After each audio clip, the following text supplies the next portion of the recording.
On this episode of China Unscripted, Russia's invasion of Ukraine shook the world. Is this the beginning of a Russia-China alliance? And is the U.S. military ready? Welcome to China Unscripted. I'm Chris Chappell. I'm Shelley Zhang. And I'm Matt Gnezda.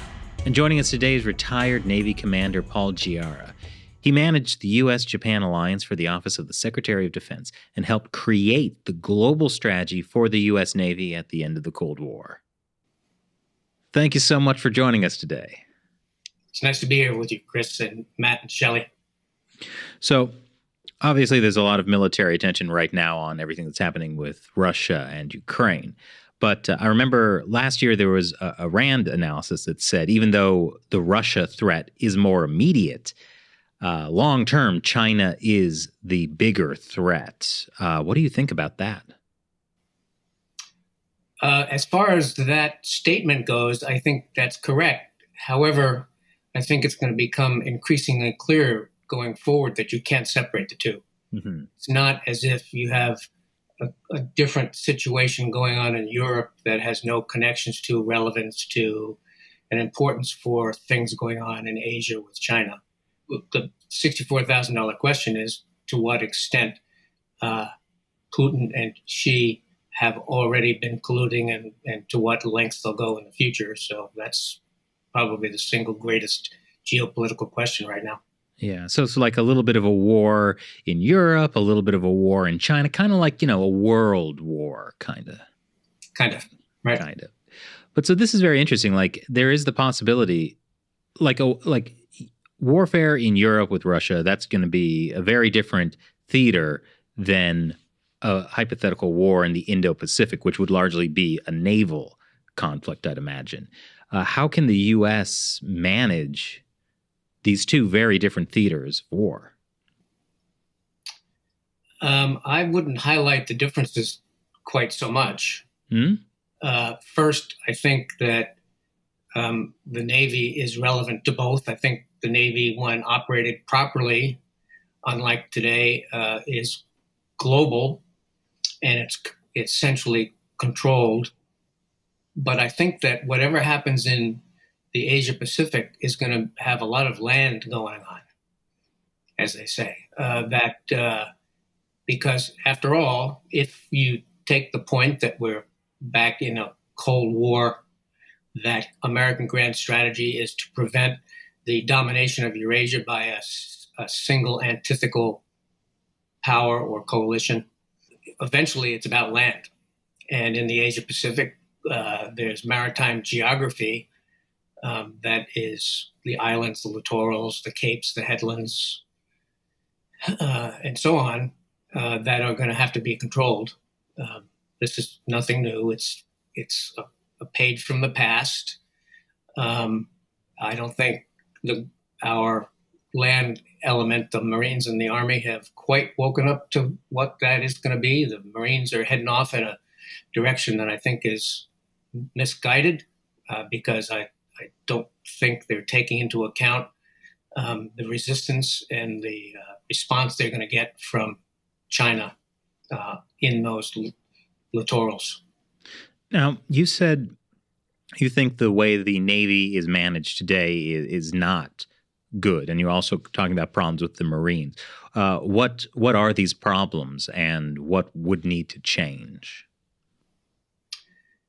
I attended the confirmation hearings in the Senate Armed Services Committee for Admiral Kelso when he, in 1990, I think it was, when he was getting ready to step up to be the Chief of Naval Operations. And John McCain tossed him a softball pitch. It was, do we need a maritime strategy? Now, mind you, I was in the Navy Maritime Strategy Office at the time, so I put on my best bib and tucker and went over to Capitol Hill. Senator asked the Admiral, do we need a maritime strategy? And essentially, the Admiral said, no. So since then, for all intents and purposes, despite numbers of attempts, the Navy hasn't had a maritime strategy. It's tried to play catch up during the wars in Afghanistan and Iraq with the other services. It's provided offshore air power, but never challenged in any way. It's gotten used to that. And almost stubbornly, the subsequent CNOs have insisted that somehow the Goldwater-Nichols legislation has basically told them they're not in charge of strategy anymore. Don't worry about it. That's somebody else's job. Well, go ahead. I mean, one reason that they might not have a strategy is they don't have a clear goal. Would that be correct? Well, you can't separate out strategies from goals. Right. So, I mean, what's the goal that we have or should have in the region, and how does that intersect with what our strategy ought to be? Maritime power is the greatest single determinant of geopolitics. If you start from that proposition and work forward, you realize that everything that happens ashore or at sea is going to depend upon the Navy. Now, I'm a navalist, so, I can be criticized for being single-minded about this. But even the Duke of Wellington, after the Napoleonic Wars were finished, said something to the effect of, yeah, I owe it all to the Royal Navy, because without which I couldn't have done what I did in Portugal, Spain, and eventually at Waterloo. Right, but I mean, this is the 21st century, and we have airplanes and such means of trains and other means of transportation. So why is maritime power still so important? I mean, you launch a lot of those planes off of a ship. Because everything moves, almost everything moves by sea. That's the first thing. And a great element of this is to first and foremost dominate the trade routes. So number one, you can use them for trade. And number two, you can deny their use to your enemy. So that's the first thing. The second thing is that the maritime approaches to Eurasia determine the ability to focus from the outside military, economic, and political power on Eurasia. If you can't get there, you can't do anything about it. So those are two of the reasons why it's still relevant. Let me frame this in a slightly different way. There are some things that change. Air power is one of them. A century ago, air power was almost hardly thought of. It took off, pun intended, during the First World War in its military uses, and then commercially as well subsequently. But other things don't, and one of the things that doesn't is this central importance of maritime power. Now, I'm not here to tell you that the Navy can do this by itself, despite the fact that, as we joke, the Navy has its own Army and Air Force. I don't mean to say that at all, but maritime power is the shadow of maritime power is American diplomacy, and the credence in the minds of allies and enemies starts with where our Navy is and what our Navy can do. So this doesn't have to be a conversation about the Navy, but I think it's a pretty good starting point for what's happening and what might happen and also what should happen. Well, I'm curious because you shaped a lot of U.S. naval strategy for years, but do you think like your advice is being followed? It doesn't seem like there is as much focus on the Indo-Pacific or the prominence of the Navy in U.S. military power. I disagree with you on the first supposition that there's no focus on the Indo-Pacific. Sorry, I meant over the past couple of decades. That has changed? Yes, I think so. I think that over time, but too little too late in my view, attention in the Pentagon broadly and in the Navy specifically has shifted to the Asia-Pacific first and now the so-called Indo-Pacific. And that's okay rhetorically, and it's good that, I presume, because I certainly don't have any insight into this, that naval planners are thinking about that, and they're thinking about the Chinese Navy and so on. But there's, in history, including our own, there's virtually no example of the naval buildup that we're seeing now with the PLA Navy. And we can't keep our ships painted. Really? Really. So there's been no congruent response. So rhetorically, the focus on the Indo-Pacific, that's all well and good. But in reality, certainly in terms of force structure, and this is an important point, in terms of stated maritime strategy. Now, whatever exists behind the closed doors, that's one thing. My view is, and always has been, that it needs to be public. It needs to be publicized, that we need to understand it here so that we can decide on whether or not to fund the Navy. But Beijing and Tokyo and Delhi and Moscow and Brussels need to understand also. And there's been no bump up. So right now the Navy is concentrated on building the new strategic missile submarine, the Columbia class. That's important. That's necessary. But when it comes time, and this happens over and over again, this has been going on for decades, unlike earlier periods in our history, when the Congress asks the Navy what it wants and needs, it doesn't tell them. Why is that? I think part of it, well, first of all, I don't know. I mean, the honest answer, Shelley, is it's inexplainable. Because any right-minded military officer, Navy or otherwise, should be able to say, at the drop of a hat, entering the elevator, well, sir, I think what we need is X, Y, and Z. Now, I don't think that everybody should have to make that up. I think that elevator speech and the briefings and the visits to the country and the visits to Capitol Hill should be carefully and thoughtfully orchestrated centrally. But as I said, because of the, in my view, misinterpretation of Goldwater-Nichols, the Navy has stopped doing that. Can you explain Goldwater-Nichols to us?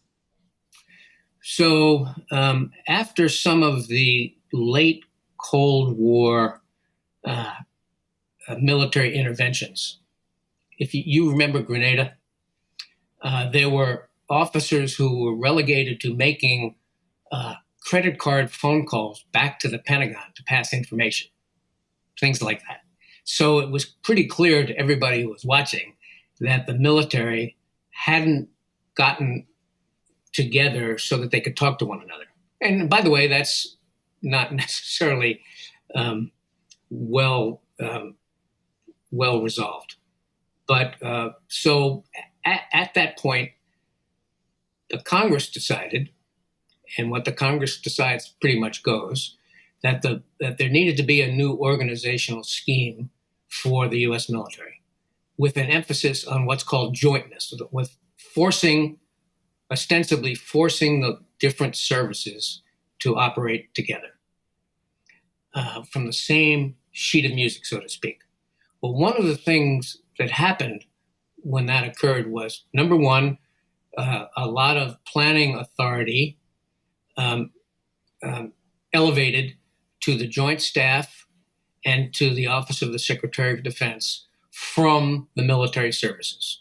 So after Goldwater-Nichols, it took a while for this to settle in, but the Navy was, and while I was in the strategy office, the Navy was less and less in charge of and less involved in, less and less enthusiastic about, and less prepared to produce a strategy.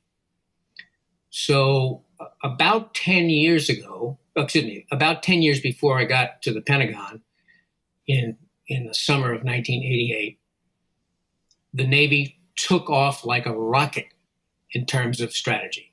This was the period of post-Vietnam doldrums, and completely unbidden, Admiral Tom Hayward, who at the time was passing through the Pacific Fleet, the Seventh Fleet, to become the Pacific Fleet commander. He just passed away yesterday or the day before, unfortunately. He was a remarkable guy. He was apparently a Mercury astronaut number 8 or 9, something like that. So he never got into the space program. So I guess he must have decided, well, I guess I'll make the Navy. I'll make something of my Navy career. And he did. And when he was first, as a flag officer, as a relatively junior admiral, when he was first exposed to the war plans, which at the time were, in retrospect, pretty awful, he said, no, there's got to be a better way. So there were two things, major things that he was responding to. He was responding, number one, to the fact that everyone presumed that within a day at the most, any war with the Soviet Union was going to go nuclear. And therefore, it relegated conventional war planning to very much of a peripheral enterprise. The second was that essentially the way the Navy was going to be used was to, not just the Navy, but everything in the Pacific was going to swing to the Atlantic. And somehow they were going to ensure, in some way unexpressed, that everything that needed to get to Europe would get to Europe, and somehow that was going to work out. But that's not much of a strategy. And the admiral said, no, there are better ways to do that. So he was the progenitor of the famous 1980s maritime strategy. The point I'm trying to make is that at that time, he and his successors, and he became the chief of naval operations in 1978. At that time, the Navy strategic planning enterprise was managed by a 3-star admiral. Admiral Moreau took under his wing bright young officers. He made sure they had successive strategic planning assignments. He made sure they got promoted and so on. By the time I got to the office in 1988, that same strategic planning community was being managed by a lieutenant commander. So that's an 04 versus an 09. And, that reflects the kind of attention the Navy had given the maritime strategy and maritime strategic planning and so on in the ensuing years, during which there was a tremendous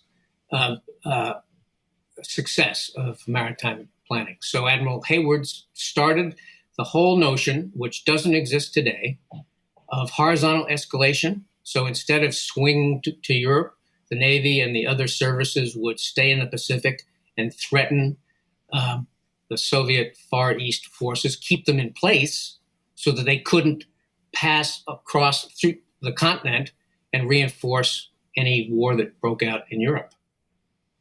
It kept Japan in, and in my view, it served to bring China in on our side. This was a profound strategic planning success. Goldwater Nichols, to get back to the point, undid all of that. It had something that was really working, and Goldwater Nichols said, well, let me fiddle with this, please. And now the Navy strategic planning is a mere shadow, a relic, really, of its former self. Now, just to advertise, apparently the Navy's getting ready, preparing for some sort of Foreign Affairs magazine maritime strategy article in the next couple of months. We'll see. I've lost patience and faith that it will amount to anything that will either influence things in this country or influence other countries.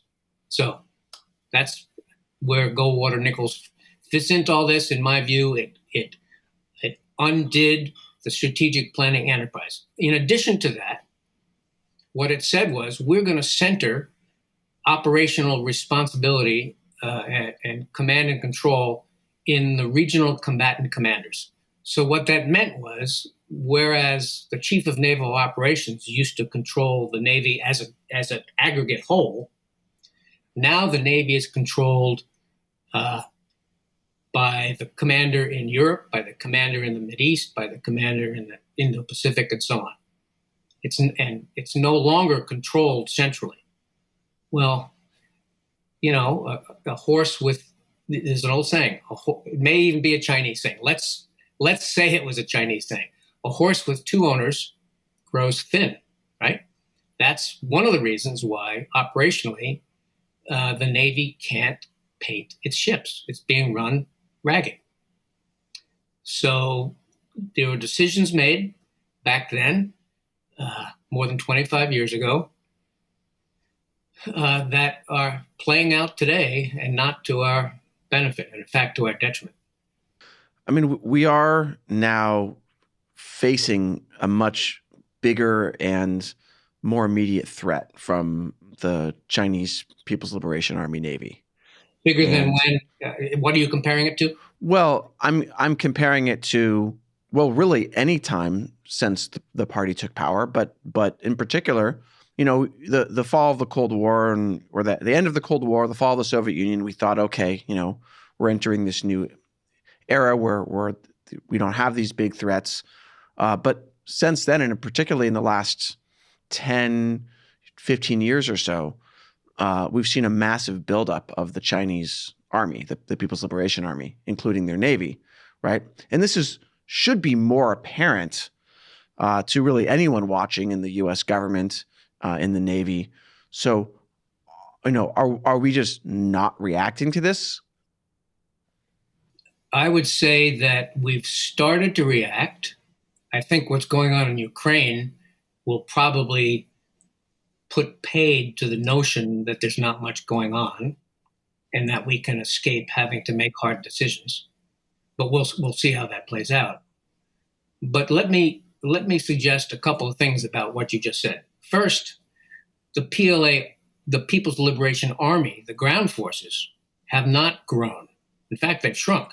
But more to the point, they've reformed and modernized. So that's the first thing. The second is, as I mentioned, the only examples that I can give since ancient times that even hope to match the buildup of the PLA Navy are the buildup of the Soviet Navy after the Cuban Missile Crisis, which was quite extraordinary also, and our own naval buildup leading up to World War II.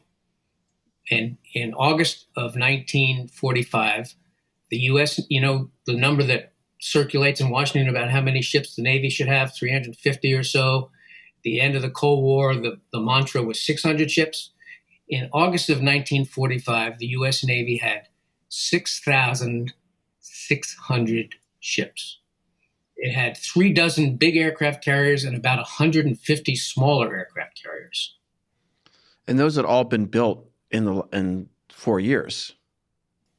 For the most part, yes. Some of them were started before the war and came online. Some of them were being built when the war ended. So I've served in 2 aircraft carriers. The second one was USS Midway, which was designed as the new super carrier, and it was commissioned in September 1945, just too late for the war. There were other ships in her class that were canceled on the building ways when it became obvious that the war was going to be ended.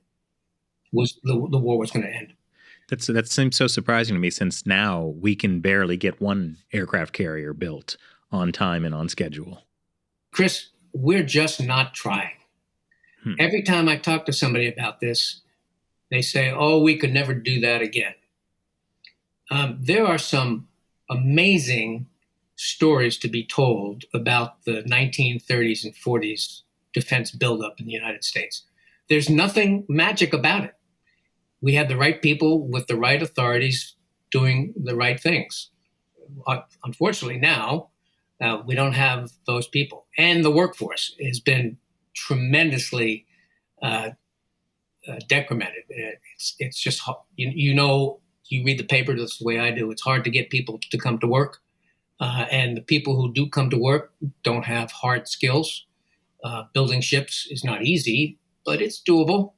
But it's so. In any case, this I think Matt, that the point I want to make about your comment is that this is not that different than before. In the last 100 years, we've seen this before, and we've seen this sine wave of American challenge and American power and American response. So far, we've always responded fairly well to it. Certainly World War II and the Cold War, and there was a naval buildup before World War I also. The Great White Fleet was the manifestation of that, and its worldwide cruise. So we'll see going forward whether the Navy can respond. But it wasn't too long ago, Cold War era, when we had 10 submarines building at a time. Wow. There are pictures, historical pictures in American shipyards, down in Pascagoula, for instance, of the building ways where you had 8 or 10 destroyers side by side, all being built at the same time in series construction. We can build shipyards if we don't have enough. We can train shipyard workers. We can do what needs to be done. We just haven't done it.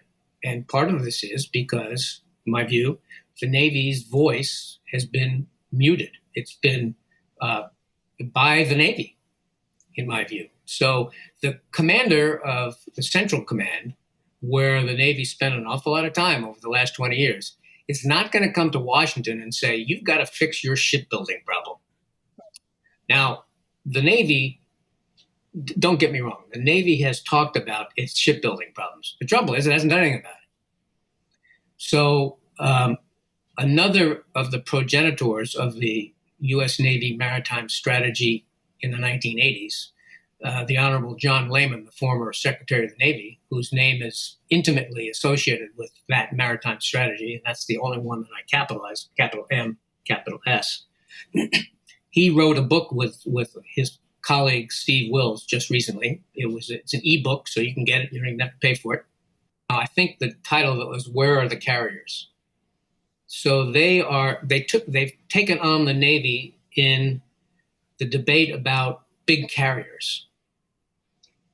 And they said that a smaller carrier, for instance, literally they used this example of my ship, USS Midway, a smaller carrier, about 65,000 tons, 2 hangar bays instead of 3, and instead of the larger ships that gross about 100,000 tons. That would be sufficient because you could have more of them, number one. Number two, they could be not nuclear powered. And the reason they gave for that last thing is telling. The reason is so that you could have competition among the shipbuilders. Because right now, you only have to go to one place to get aircraft carriers built. And it just literally doesn't work. It literally doesn't work because the whole competition element has been removed from these very, very important processes. Well, so do you think the fact that China now has the largest navy in the world, that there's the war in Ukraine, is that going to be like the shot of adrenaline that the country needs to get back on track?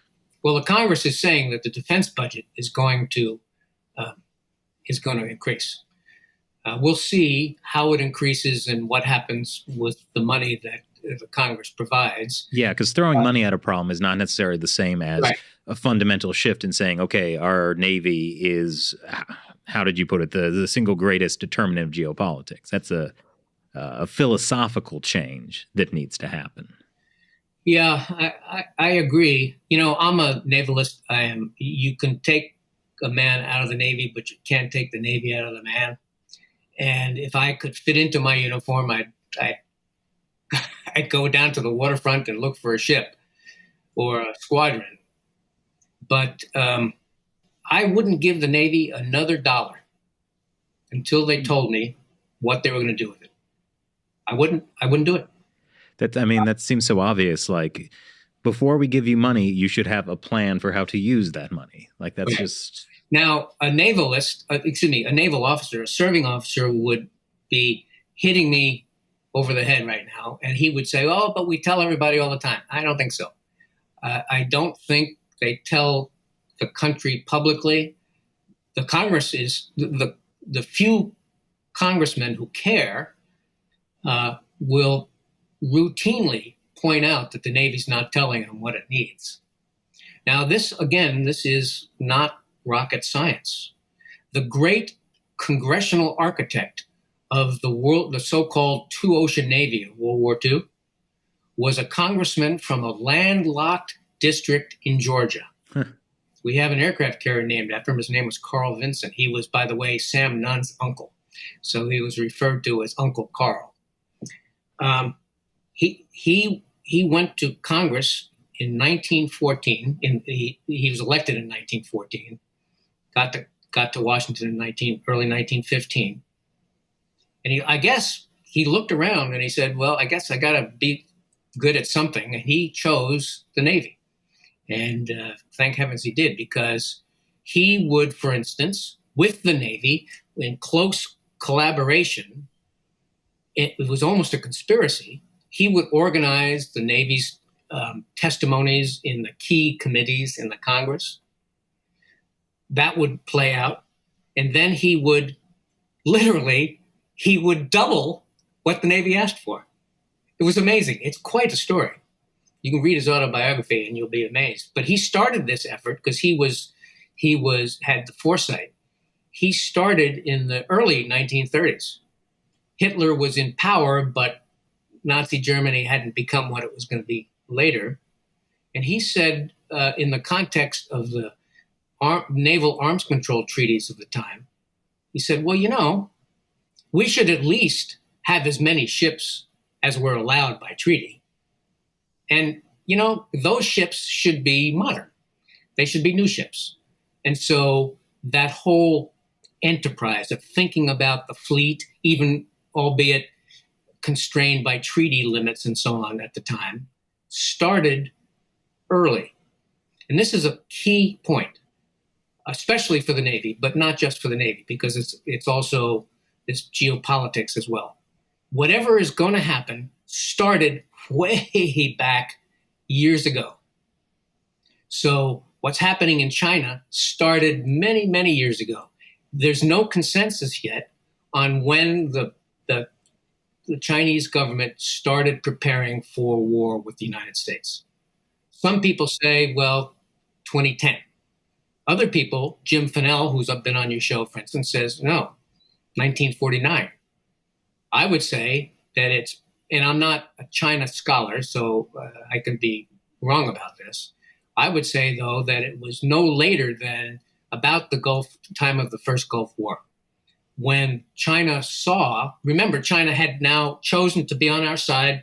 We had a burgeoning political and economic and defense relationship, lest we forget, with Beijing. But they saw what we did to Iraq, and they got very concerned about that. And they realized, and then of course Tiananmen Square came, they had to make a decision whether they were going to suppress democracy or join the West. So they joined the WTO, but they didn't join anything else. Don't get me wrong, I don't mean that literally. They're all through the international community and controlling those institutions because they've been smart about this. It's not just military power. But I would say that it's no later than 1989, 90, 91. So whether or not we have the time, given the Russian invasion of Ukraine, to get ready in that long way that we have in the past, Franklin Roosevelt spent the 1930s maneuvering the country toward rearmament and preparation. There was no mistake about what he had in mind when he gave his fireside chat on December 29th, 1940. It was the famous Arsenal of Democracy speech. And he told the country to get ready. That has not happened here. Despite whatever the Navy says about the Indo-Pacific, despite the national security strategy, the national defense strategies put out by President Trump about a year after his inauguration and so on. It really hasn't happened. And other countries, including Russia and China, understand that. They understand that that process has not started. So far, it's been sort of, okay, let's just keep doing what we've been doing, which is, number one, not correct, and number two, not sufficient. I mean, Paul, I just wanted to ask about something you were saying earlier about the, smaller carriers being better. And I'm wondering if we're just a little reliant now on the idea that we have the best technology, we have the newest, biggest things like, asymmetric warfare, things like that, where like we can outgun or out technology Russia and China. So we have rail guns. It doesn't matter if China has more ships. We have those elevators on the aircraft carriers that can lift the just thinking about your point about we're not doing the preparation. Is it because we think we're already overmatching them? No, I don't think you're ludicrous, but anybody who thinks that, who maintains that, is fatuous and feckless and slack-jawed. So I mentioned earlier that some things stay the same and some things change. So military strategists think in terms of the nature of war, and those are the things that just don't change. Human nature, surprise, the fog of war, uncertainty, the way pride and envy overcome common sense. Those things are part of the nature of war. Those things don't change. But many things do change. And you're referring, Shelley, to the kinds of things that not only do change, but have changed and are continuing to change, that, among other things, challenge the aircraft carrier as a centerpiece of any naval force, because there are great vulnerabilities involved. And if you can't defend the carrier, then the carrier is at great risk. And because it's so expensive, then you have a real problem. But I would say that the Navy, this sounds like a real condemnation, and I suppose it is, and I am on the record. I think the Navy's whistling past the graveyard. So the Navy has bet the farm, literally, on its ability to command and control without interruption.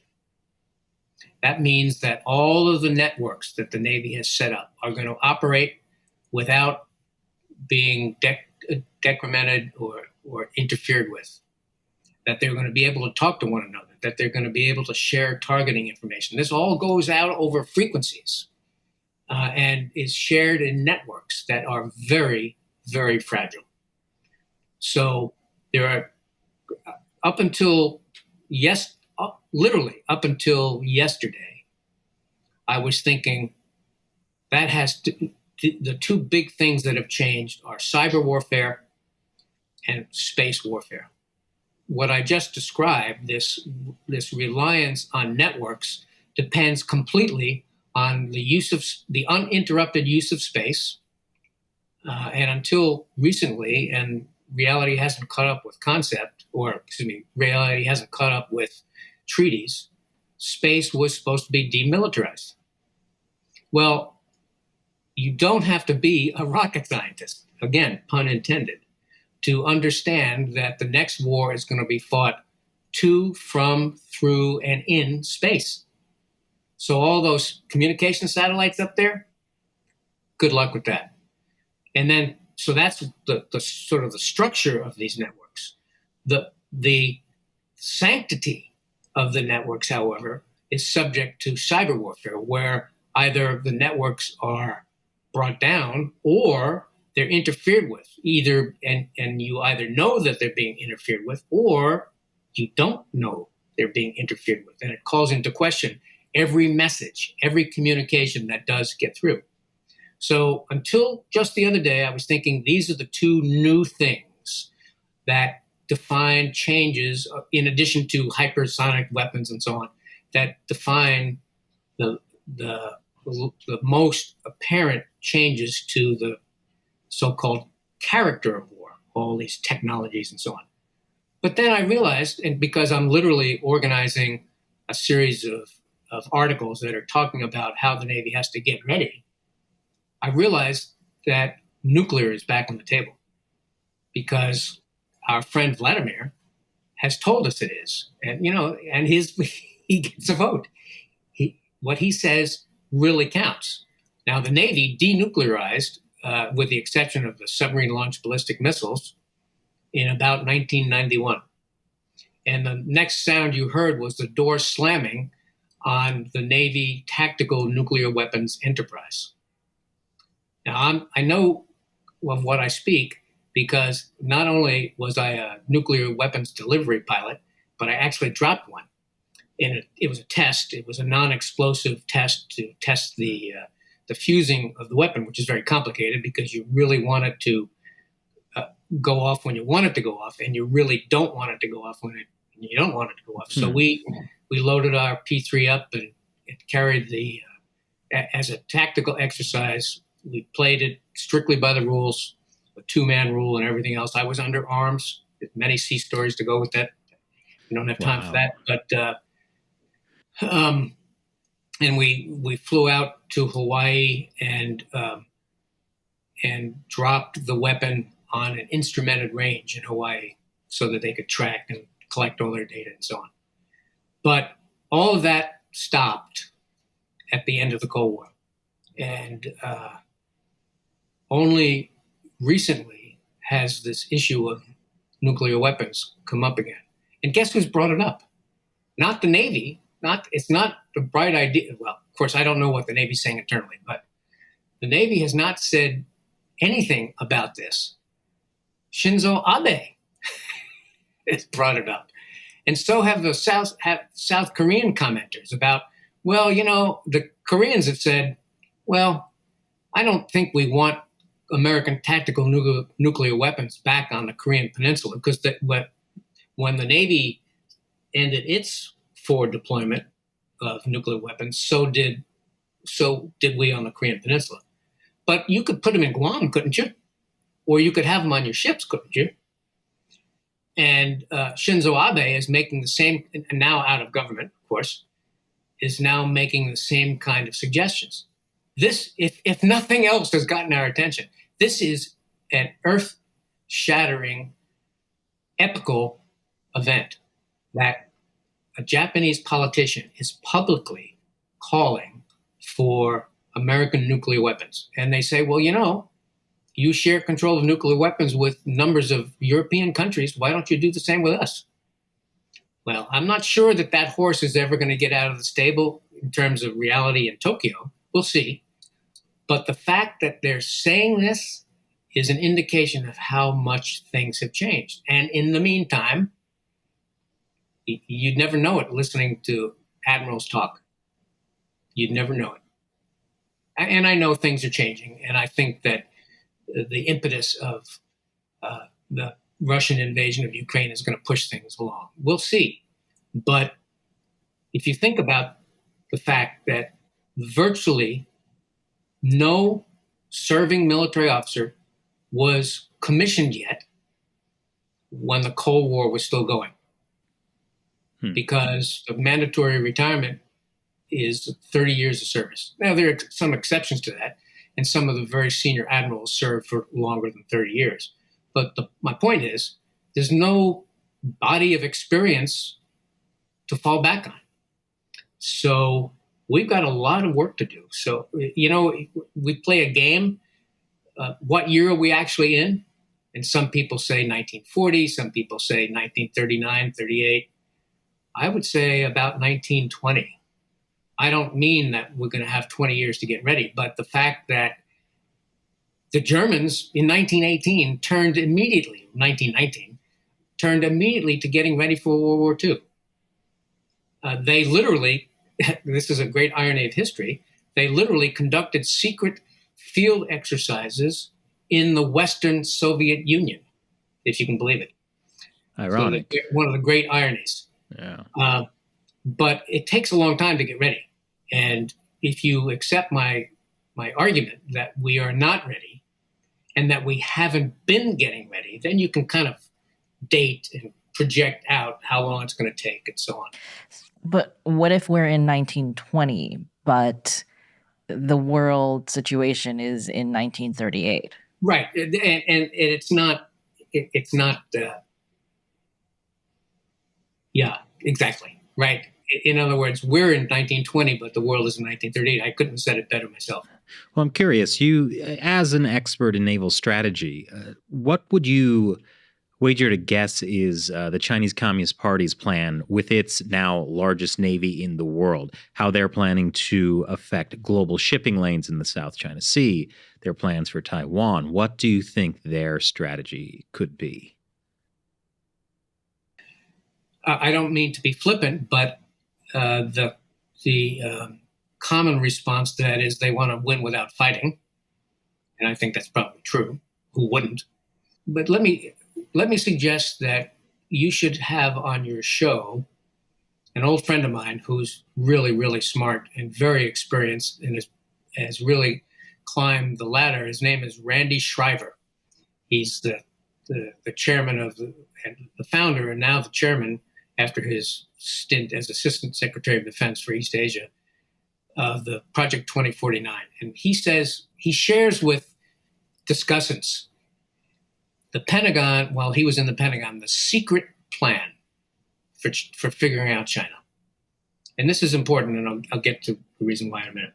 He says, here's a secret plan. I'm going to share it with you. And everybody says, okay, and they get their pen out, a new fresh piece of paper. Say, you listen to what they say, you read what they write, and you watch what they do. Now, is it more complicated than that? Of course. But it's not that much more complicated than that. Yeah. I mean, it's interesting you say that because if like some of the things that I've noticed by looking at, what they've published is like basically their warfare strategy is they consider themselves to be at war with the United States already, right? And they're if you read what they say and listen to what they say, their unconventional warfare strategies, like they're all really out there. Yeah, but of course the conversation when it comes to China in Congress and in the media generally does not address those things. Look, this is a terrible conundrum for the United States. Every military officer since, I don't know when, since war colleges were founded, have taught what Clausewitz said, which is war is a continuation of policy by other means. Now, what that means is that peace is the normal situation, and war is an interruption of that normalcy. Right? So after the war, we'll get back to peace and we'll continue those policies. This is what the Western canon teaches.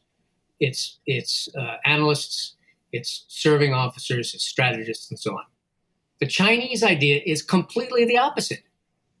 It's that we're always at war and once in a while peace breaks out.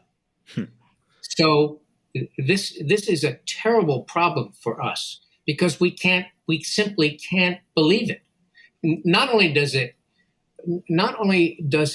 contradict everything we've been taught, but it goes against our grain because why? What are we? We're liberal Democrats. I don't mean political party. I mean the liberal democratic order. That's what we believe in. We believe in maintaining the peace. Well, it's a hell of a note when the guy you're trying to talk to or influence has a completely different worldview. So this is why one of the first things that we have to get a lot better at is understanding the Chinese. Now, I don't mean to say that it's as simple as Randy Shriver makes out. He's not trying to deceive anybody. He's brilliant in his simplicity. I will tell you, however, that very, very senior military officers, the two worst days of my professional life have been when two different times, widely separated in time, very senior people have said, we just can't figure the Chinese out. Yeah. Well, it's funny because, you mentioned like how we view war and peace in the West, and like China is run by communists, right? And like the fundamental tenets of Marxism and what China is now, which is Marxism, Leninism, Maoism, Xi Jinping thought with Chinese characteristics for a new era, et cetera. But that core of Marxism is about struggle, right? And the idea is that communism is based on continual struggle. And like the communists cannot have a period without some kind of struggle. And this is true internally in China because they're always going after, the party is always struggling against an internal group, right? Whether it's the rightists or the intellectuals, the landlords, later the democracy students, later it was Falun Gong, now it's the Uyghurs. It'll be some new group now, right? And that's kind of how their political system actually functions, right? It's based on that struggle, and I think our inability to understand struggle from that Marxist perspective makes us think that that we could have a kind of peace with them. Shelley, I think you need to sign Matt up for a segment of this show, an interview. That's what I've been saying. I mean, I think it is not just that we fundamentally misunderstand the political system of China too. I think it's that we kind of want the rest of the world to be like us. I mean, we are pretty great. I think you're right, Matt, in that we definitely misunderstand that what the Chinese Communist Party is, but also the Chinese Communist Party, they've been saying the right things since the 90s, right? In terms of like, oh yeah, like when everybody was arguing that we should help China join the WTO because we'll get them on the economy first. They'll liberalize the economy, then they'll liberalize politically. They didn't say, "Oh no, we're not interested in that." They're like, "Yeah, sure, definitely." It'll totally force us to liberalize politically, absolutely. And kind of similarly, when Vladimir Putin first came to power, there was a lot of glowing press for him in the U.S. media, and the idea was that like, oh, here's this. Okay, sure, he was in the KGB, but he says all the right things. He might even want to join the EU or NATO. Like he said, yeah, sure, when he was asked about that. Like it's just that they've just been able to, say the right things, and we don't like we kind of want to trust them. Right. I mean, and was about 10 years ago. We did the big Russia reset, or attempted to kind of like fix that relationship because we had this level of trust. I mean, you mean when we used the wrong word in Russian, that Russian reset? I didn't know about that. Yeah. That sums it up perfectly, if that's the case. Exactly. I'm a little bit more cynical than you are, Shelley. I think that a lot of this can be explained eventually, historically, in terms of wanting strong men in charge of China and Russia so that there wouldn't be any problems emerging. Well, the trouble is you can't have one without the other.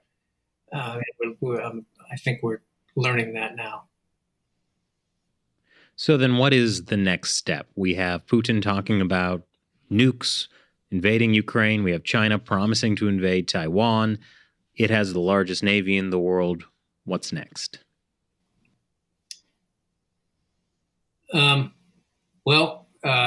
I think we have to get ready for the long game. The ethic of the Navy strategic planners that I admire, and the presidents and the other military planners and secretaries of defense and so on, who I admire, all understood that if we actually went to war during the Cold War, that everybody would lose. I think President Eisenhower once said something to the effect that the survivors would envy the dead, and that we had to work really hard to deter, not to give in, obviously, because the record is clear on that, but that we had to work really hard to deter. Well, that requires a certain strength of character. And let's assume that we still have that. But we don't have the institutional, organizational, or physical capabilities that we once had, first of all. Second, this is the first time that a single competitor can virtually match us in terms of economic power. I think the statistic is that during World War II, combined GDP of Germany, Japan, and Italy was something like, I can't remember, but it doesn't make a difference at this level. It was either 40% or 60% of our GDP. Well, they couldn't possibly compete under those circumstances. That's not the case with China now. So I think this is going to be a long, long road to hoe. I think that strategies that we put in place now are going to be key because they're going to affect everything else that happens. Not that the strategies don't change. Strategies during the Cold War changed. But you have to pretty much get it right at the outset. In the meantime, we've got a real emergency. The barn is on fire in Ukraine. And there's a great disagreement now in the vernacular press and in American analysis whether Putin is in his right mind or not. I personally think he's a maniac, a lunatic, and a megalomaniac, and everything that goes with that, and therefore he's very unstable. This just makes it more difficult. It makes a difficult proposition, almost, but hopefully not quite impossible. In the meantime, we've got the Chinese.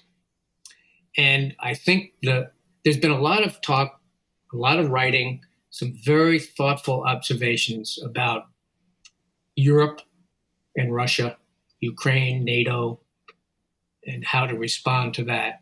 There's been far less written about and discussed regarding how all this plays out with regard to Xi Jinping, who I think is also a megalomaniac, who wants to change the world no matter what. He has choices. He has choices every day on how he's going to treat his own citizens and how he's going to look at and comport with the rest of the world. And he keeps making choices that are antithetical to our interests. But I also think antithetical to I believe the constants of the aspirations of human rights and the rule of law, free trade, and so on. So this is, we could probably, Grant Newsham has been on your show. Grant Newsham, in the context of this AUKUS submarine deal between the US, the UK, and Australia, said, the navies are sitting down for an 18-month kind of, let's decide what we're going to do and how we're going to do it. And he conducted that enterprise in print based on what some really savvy naval officers said. But I think they were Australian, by the way, not American. Said, yeah, we could do this. We could have that part of it done in an afternoon, not in 18 months. So I think that this strategic planning, which hopefully is going on now, it just isn't that complicated. You have to have a hook so that you'll get people's attention. You have to be able to be articulate enough to convince people. But the likes of Carl Vinson and Tom Hayward and John Lehman, they were able to work with presidents. The success of the maritime strategy depended upon Ronald Reagan declaring in a meeting, he sort of interrupted the conversation.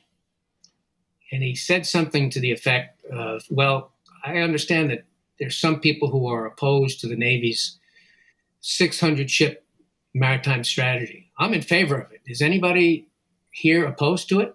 Well, you can imagine you could have heard a pin drop in the room when that occurred, and that was it. That was the end of the argument. And then things happened, as I've described, and as others have described far better than I can. So getting the attention of the leadership, in my view, is a Navy responsibility, just as it is for the Army and just as it is for the Department of Commerce and so on. And of course, the problem, the real world problem, is that you've only got one president and you've got every department and every secretary and every constituency clawing at them, pulling on their sleeve, and they have to choose. They have to choose what their priorities are going to be. In the present instance, it may be that Vladimir Putin and Xi Jinping are setting those priorities. And it's more apparent than ever that that's, in fact, the reality. So this is a very tough American political problem. Why? Because half the country wants nothing to do with any of this. The country is split right down the middle in terms of domestic policy.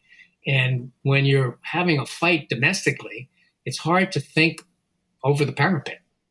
It's hard to even look out, let alone come up with plans and capabilities and investments that are going to deal with something that's, well, it's over the horizon, it's over there.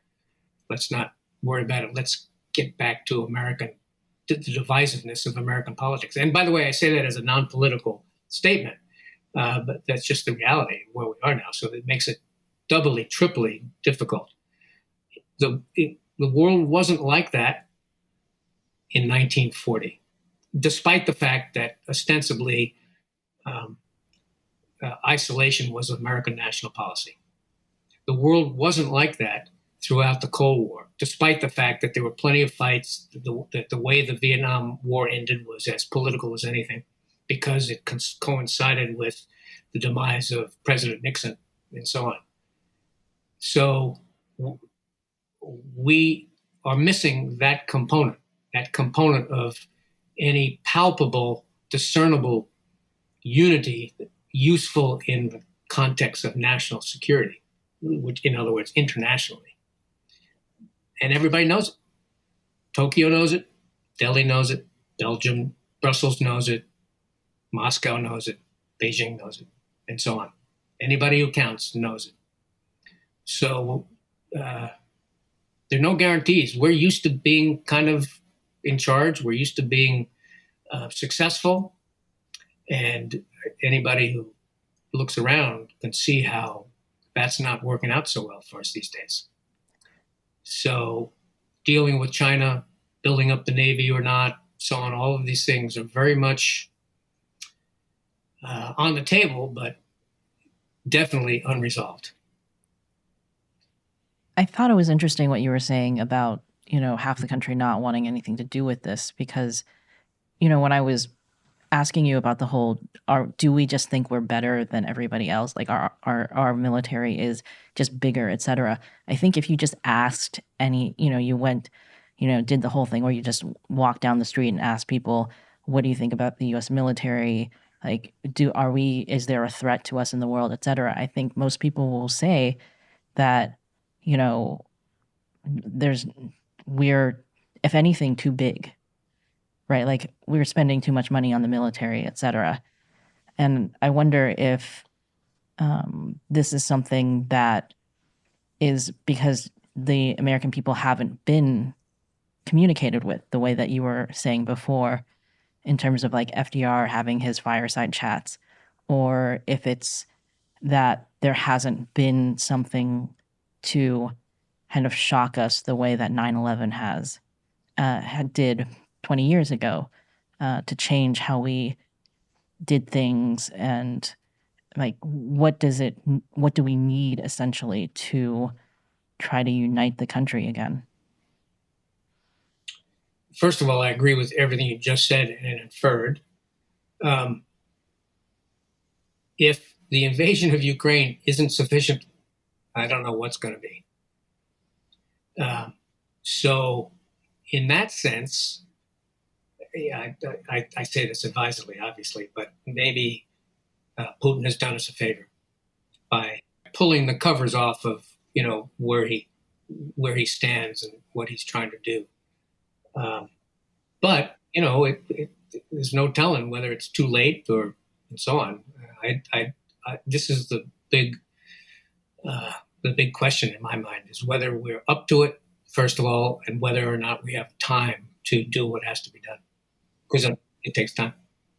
What do you think we can do now to take advantage of the Russia-Ukraine timing to shore up our power in the Pacific vis-a-vis China?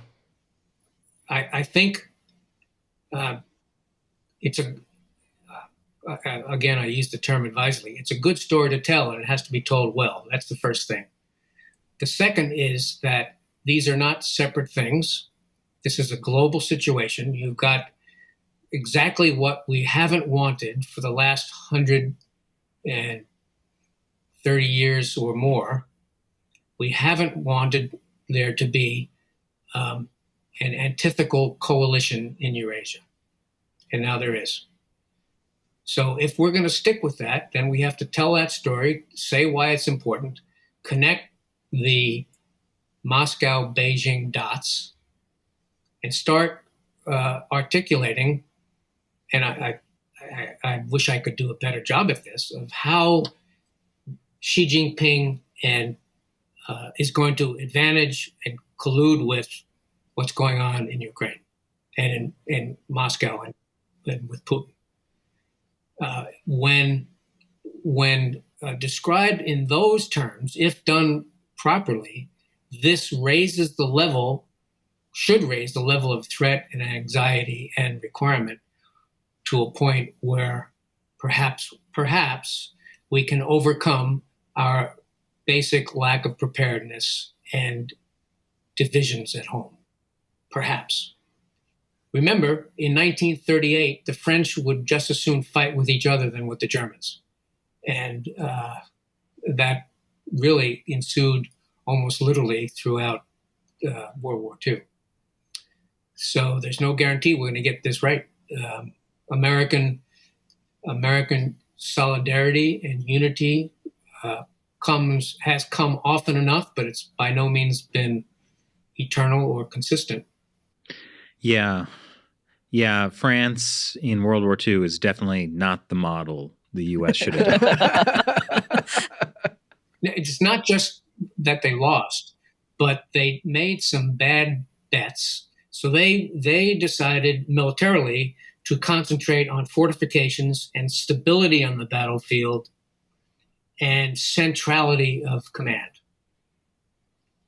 And unfortunately, that didn't work out for them. At the same time, politically, they were so divided, the left and the right in France, that they couldn't come together to decide what to do and whether or not to do anything with regard to the Germans. And then, of course, the rest, as they say, is history. My gosh, we are France in World War II. No. Well, I mean, it's an interesting comparison. I was thinking when you were talking, Paul, about the Space Force and how obviously the next war is going to be a space war, and how much sense it made when you put it that way, that, like, of course, people are going to be destroying satellites, et cetera.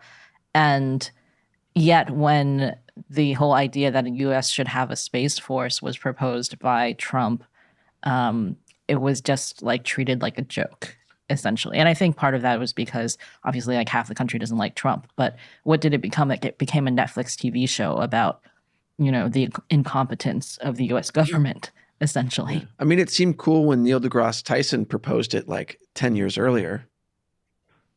Right? People thought, oh, that sounds good. I don't know if people thought that. I think people just were surprised that he came out and basically said, no, it's a good idea when Trump said it.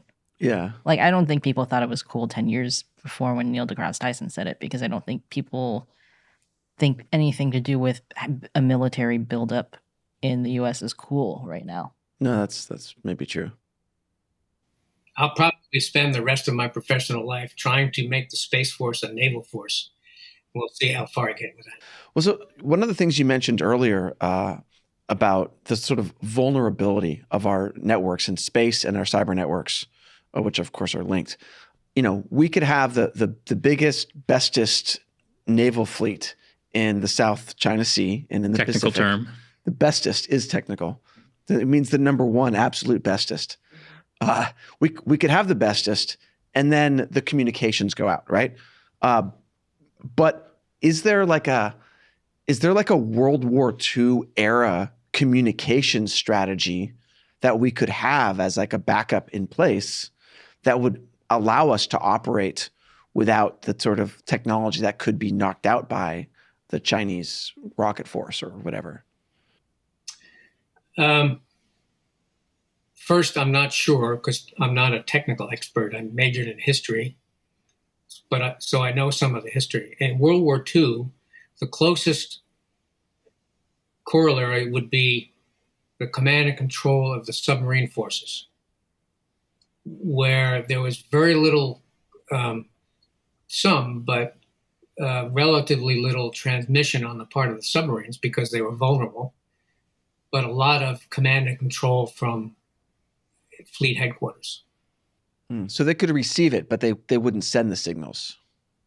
Yeah, and I don't want to overstate that because there was some transmission, but when it became increasingly obvious the vulnerability of submarines that were transmitting on the radio. In fact, as it turned out, the Germans kind of never figured that out, and we took them apart because not only were these messages going out, but we were reading the codes, so that's part of it too. So their communications were terribly vulnerable to our code-breaking efforts that we and the Brits were very successful at, including with the Japanese. And so we were, as an example, reading the cables being sent back to Tokyo from Berlin by the Japanese ambassador to Germany, who would be called in and briefed on what Hitler was thinking, and then basically Washington and London would know about that before the rest of the German high command. It worked out pretty well. I don't know exactly what the analogy is going to be now, but I think maybe the lesson here is that there are these wars going on in the airwaves. And that's some of it's going to be deception, some of it's going to be interruption, some of it's going to be exploitation, and so on. Cyber's more than that, but also so are our networks, all of which can be either fortified or not, and leveraged or not, and so on. I think, however, that prudent commander would think of operating without them, without resorting to them. Okay, and I don't know, but it looks to me like every time you hear a naval officer, I shouldn't say every time because I don't track it that closely, but they keep repeating, no, we got these networks and our strategies, our capabilities are all dependent upon, this network. And now we're doubling down on that. So the idea of a fleet broadly dispersed, well, in order to supposedly avoid, a single blow, defeating blow, decapitating blow. Well, the problem with that is that increases even more your dependency on these networks, especially when 150 or 200 or more of these vessels, I guess, are going to be unmanned. Well, artificial intelligence hasn't been proven in the first instance, let alone going forward, and you're going to have to be telling these vessels what to do constantly. So this is a technical problem that hasn't been sorted out. Right. I'm not sure I'd want to enable an AI-run destroyer, for example. Would we want to authorize an unmanned destroyer to open fire on a target? None of this has been worked out. The Navy has bet its future on it. Well, really, the message I'm getting from you is that, right now, the U.S. Navy reigns supreme on the seas as long as no one challenges it. It's been challenged. It's increasingly obvious that it's been challenged. I wrote the first unclassified analysis of the anti-ship, the mobile land-based anti-ship ballistic missile put together by China. That was sort of the death knell of those presumptions of the Navy reigning supreme, and it become the centerpiece. It's not the only part of it, obviously, but it's the centerpiece of the so-called anti-Axis area denial Chinese strategy. I've seen not much from the Navy that has in any convincing way. Of course, much of this, some of this at least, probably most of it, is highly classified technically, right? But the Navy needs to tell us. The Navy needs to ensure that we're not putting good money after bad in whatever naval acquisitions and operations we charter.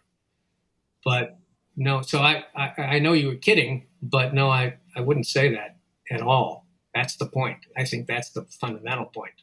I wouldn't say that at all. Well, thank you so much for joining us today and helping get the word out about the situation. I mean, I think it is encouraging what you said about, it's essentially not too late. There's still time for people to wake up. And as World War II, as an example, as long as we're not being France, we can ramp up production and handle the challenges that are ahead of us. I like to think so, but time is a dimension here. It's an important dimension, and whether or not we have time and also how we use it. So some people, I don't like to say it's too late, because then I just pull my covers up over my head. But it's pretty late. Maybe we can make a really fast about face the way that Germany did in like 2 days. Well, and that's instructive, actually, Shelley. Thank you for bringing that up, because who would have thought?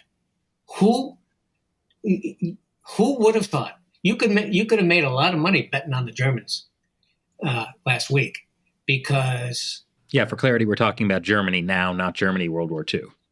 Correct. Just for the audience. And so, but the Japanese are doing the same thing now. So the Japanese are understanding that they're a frontline state. They've always been a frontline state, but now they're kind of accepting the implications of that. I think part of the basis for Shinzo Abe's statements regarding nuclear weapons reflects that neuralgia, that increasing sense of discomfort and unease and strategic vulnerability. They're in a terrible situation because they depend upon China for their economics, and they depend upon us for their security. And so we'll see to what extent Ukraine changes that quotient. We'll see. But they also have the perspective of actually having learned something from World War II, that they're never going to do that again, just as the Germans ostensibly had, I think, reasonably so. Because in each country, we burned down more than 60 cities in each country in the course of World War II. Talk about civilian casualties. You could look it up. It's that many. Because the philosophy was, well, sooner or later, they're just going to give up. Sooner or later, we're going to literally displace the working population, the workforce. As it turns out, it didn't happen, but that was the idea. So they didn't ever want to do that again. And so despite the hard pacifist element in Japan, Shinzo Abe is saying this. That's some indication of how far we've gone down the road toward another Cold War, and also reflecting Japan's insecurity in that regard, and with regard to us, ostensibly their only ally, and so on. An awful lot has changed in Japan. We could have a whole nother session on how much has changed in Japan since I was the senior country director in the Office of the Secretary of Defense. That would be very interesting. But yeah, things are changing incredibly quickly. History is being made. Right. So once again, thank you for joining us. It's been a real pleasure to talk to you today. Pleasure's been all mine. Shelley, something you mentioned, really resonated with me. Something about how, the people think the U.S. military, if anything, is too big. that they might not be, aware of the challenge. And it makes me think of that saying, it'll be a great day when schools get all the money they need, but the military needs to hold a bake sale to... That's a saying? Yeah, you never It's heard like of a it? bumper sticker kind Yeah, of. yeah, yeah. Oh. It will be a great day when our schools get all the money they need and the Air Force has to hold a bake sale to buy a bomber.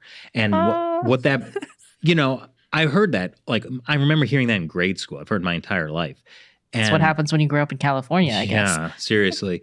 But then, I remember hearing, we mentioned this on a recent episode, and I didn't know about this before, but in Ukraine in 2014, the Ukrainian military was so corrupt that they actually had to have bake sales to get funding for their military as Russia was eating up their country. Yeah, I mean, it was kind of a combination of, they're incredibly underfunded, so people were selling equipment for money. They were selling off the military equipment. So they had a bunch of really old decrepit equipment. It was corrupt because it was underfunded, a bunch of different things. And they literally held a bake sale. Yeah. Well, it isn't just about the money. It's that we can't just throw money at our military either. Our military and our Navy need a strategy. And so yes, well, that is true. Right? That is what Paul was saying, right? Right. So he wouldn't give it the Navy another dollar. Yeah. But the bigger issue is this fundamental, no one is going to get more money, or there's going to be no push for a bigger strategy if the American people are still operating under this notion that, the U.S. military, the U.S. is the biggest aggressor in the world, and that we live in a world where if we just gave up our military, everything would be peaceful. Where people don't factor in that there are strongmen like Putin and Xi Jinping who will step into that power vacuum left by the U.S. gladly. Yeah, this is the whole why does the U.S. need to be the world police thing? Mm-hmm. Why don't we just give it up, right? And let someone else do it? Or the world doesn't need one. Well, I mean, the world does need police the way that, a city needs police. Someone's going to fill that role. So the question is, does America step into that role, or does Russia or China step into that role? And they actively want that role. And what's better, a country where the government and the military is beholden to a free press, of free people, or China or Russia, where Russia, you criticize Putin, you get poisoned. Yeah, I think there's a weird feeling, it's almost like the left and right are in this country are opposite in some ways, where the left is oh, well, China doesn't really, they're not a threat. And then the right is well, Russia is not a threat. And then I've heard different things on it seems to cross party lines, actually, I've seen. But anyways, your point. Yeah. I mean, we say Putin looks great shirtless on a horse, and other people say Xi Jinping looks great shirtless on a horse. I do think that it does cross this seems to be a bigger problem with people feeling like the U.S. leadership is out of touch and they're being lied to by the media. So, when Russia started invading Ukraine, you suddenly saw a lot of people being well, I don't trust CNN. So if they're saying this is happening, how do I know that it's true? Mm-hmm. This is how you get people who think that COVID, it wasn't even real. There was no actual disease. You know what I mean? I saw someone say, Russia's the only country in the world that doesn't have a Rothschild bank. What's really going on? Wake up. Yeah. So there are people who are so focused on specific things because they feel like they've been lied to, which you can see kind of how they get to these places where they're I don't really know who to trust, right? There's just this breakdown of institutional trust. Psychological warfare. But then you end up being yeah, the guy who's poisoning people and invading another country and working with the Chinese Communist Party is the good guy. That's where you end up. And it becomes you're suddenly a Russian tanky, the way that some people on the left are tankies for the Chinese Communist Party. There's a lot of mental gymnastics that happen. And I think that is a worrying symptom of larger issues within, the American society, that if there is no trust in what you're being told by anybody, how do you unite anybody, right? Well, and that's one of the issues that Paul was mentioning, how the U.S. Navy has not done a good job telling the American public what is needed. Mm-hmm. Or the president, or, it's not... it's not necessarily just the Navy's job, but like there were things like I mentioned earlier, the whole thing about treating the space force as a giant joke because The spake fork. The space fork. Are you trying to make a joke out of the spake fork, Shelley? force.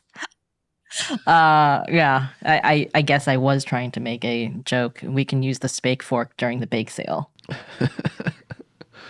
But yeah, the idea that, That's a t-shirt now, by the way. we can't take things seriously. I mean, I guess that's sometimes we don't take things seriously, but in a way that makes a point. What? Yeah. Well, I mean, I feel like sometimes you guys don't take me seriously. That's true too. Yeah, although there are often valid reasons for that. Shelley, you had a point about the spake fork? I had a point about us not taking things seriously. But you had a point before. Oh, it was a joke because it happened to be Trump who suggested it, right? Yeah, that was shocking to me. Like, because after World War II, maybe a lot of people don't know this, but I don't even know how to say it, but like essentially the Air Force was part of the Army, and then it was spun off into its own branch, the Air Force. Currently space operations are kind of under the U.S. Air Force. It kind of makes sense to spin it off into a space force. And yet it was treated like the most ridiculous thing when, space warfare is already here. China practices blowing up satellites in space. I think it's because we don't really think, when you think of space warfare, do you think like pew, pew, pew, like... I do. Time. So it's just, it is again feeling like that's not real or serious or a real thing because we haven't communicated that, hey, this is what's happening. Well, yeah, because it's fundamentally a different type of like operation. Like the Army operates on the ground, the Navy operates in the sea, the Air Force operates in the air, and the Space Force also operates on the ground, but controlling stuff that's in orbit, right? So like that's like, it just feels really different in terms of what it actually does. And maybe, 50 years from now, there'll be the kind of pew, pew, pew lasers in space, which would be awesome and terrifying, but that's just not where we are now. But we still have to have that preparation. I was thinking about something before you said the pew, pew, pew thing, and now I can't remember it anymore. But I think the issue is, this was it. People don't want to talk about war. Like, what government wants to tell its people, hey, we got to prepare for a war? China, Russia. They love that.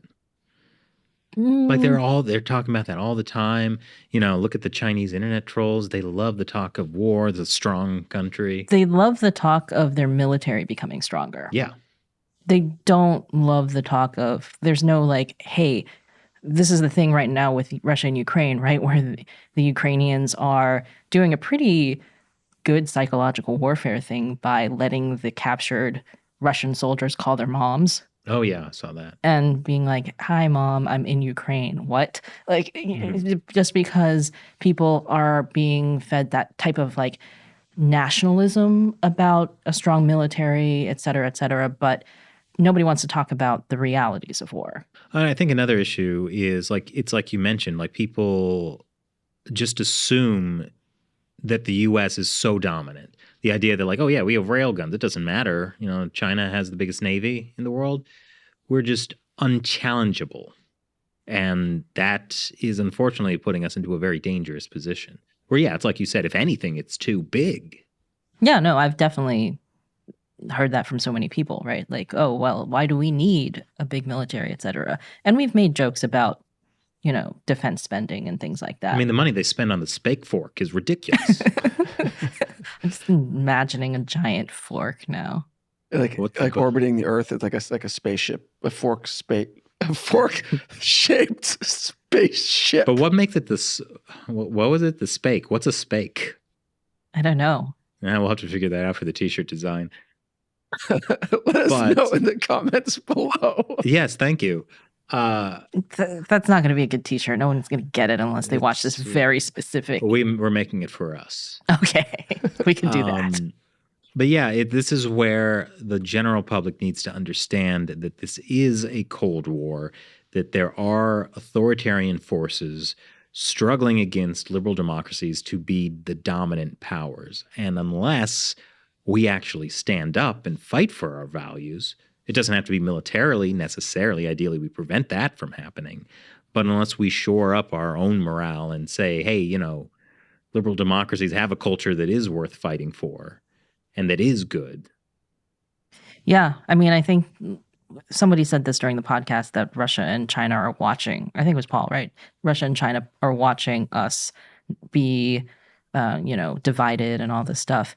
And then, what they did recently in that joint statement that they issued back in February, not only did they say that they have like this friendship without limits, et cetera, they also said, we are the real democracies, essentially. There was a whole section about how, some people want to say that democracy is just, there's only one type of democracy. And that's not true. Like, democracy, whether a country is a democracy should be, judged by the people of that country. It's straight out of the CCP's new thing where they want to kind of claim that they're a democracy. Yeah. Well, this goes back to a lot of, communist tactics of like, destroying meaning of words. Orwell talked about in 1984, like if you eliminate definitions and meaning, then things can be anything. Hey, democracy, it'll just be... Yeah, anything, is a democracy. It's a democracy because we say so. Mm-hmm. Yeah. The people's dictatorship. Oh, democratic dictatorship. Democratic. Yeah. Sorry, I haven't memorized my Chinese fake constitution. But yeah, so this is a message that definitely needs to get out there more. And as Paul said, maybe Putin has done us all a very big favor by showing that there are real consequences to the idea of appeasement or just kind of ignoring the problem. Like it leads ultimately to Russia invading Ukraine. It will ultimately lead to China invading Taiwan. And then, yeah. I mean, one of the things I found two. interesting was Singapore sanctioned Russia because they said small nations, we don't want to be used as pawns by bigger nations. But if we don't stand up for other small nations, then the whole idea that we deserve to be small nations is in question, right? So I feel like they're a little bit worried about China. That's pretty impressive for Singapore. For Singapore, right? Wow. Which also has friendly relations with Russia. So it's not that they're naturally like going to ally with Ukraine on this. It's just that they see a very existential threat to themselves. The way that Germany suddenly was like, oh, crap. Mm-hmm. There could be another war in Europe. We better actually up our defense spending and send some weapons to Ukraine. Instead of letting the U.S. pay for everything. Yeah. So it's just like suddenly Europe started to take the seriousness of what was happening led to all these like sudden about faces, right? I mean, if we're not careful, Putin has said the nuclear option is kind of back on the table. We don't want to have our descendants surviving out there on the Spake Fork. Thank you for watching China Unscripted. I'm Chris Chappell. I'm Shelley Zhang. And I'm Matt Gnesta. And we'll see you in the 21st century on the Spake Fork. It's already the 21st century. Yeah. It's already the Spake Fork. Yeah, that's why I said we'll see you. Okay. Because we're not going to see them in the 22nd century. You never know. That's true. I'll be a robot. Goodbye.